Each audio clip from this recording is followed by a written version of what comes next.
أعوذ بالله من الشيطان الرجيم. بسم الله الرحمن الرحيم. لإيلاف قريش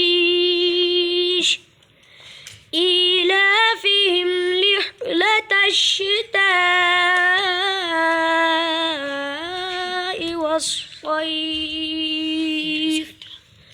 فليعبدوا رب هذا البيت الذي أطعمهم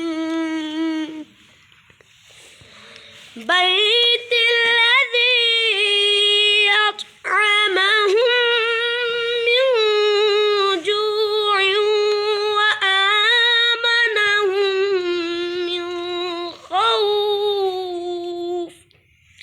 صدق الله